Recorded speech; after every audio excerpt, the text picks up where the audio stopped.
এটা কি করেছো?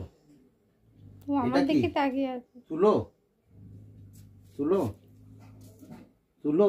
গদিটা পুরো ছিঁড়ে দিয়েছো, গদিটা পুরোটাই ছিঁড়ে দিয়েছো কেন? কি এ করেছো কেন? এগুলো কি? এই গদিটা পুরো ছিঁড়েছো কেন? হ্যাঁ, তুমি এর উপরে থাকবে না? ঠান্ডার সময় থাকবে না? সারাক্ষণ কি আমার সঙ্গে খাটে থাকবে? এই গদিটা তুমি কেন ছিঁড়ে দিয়েছো?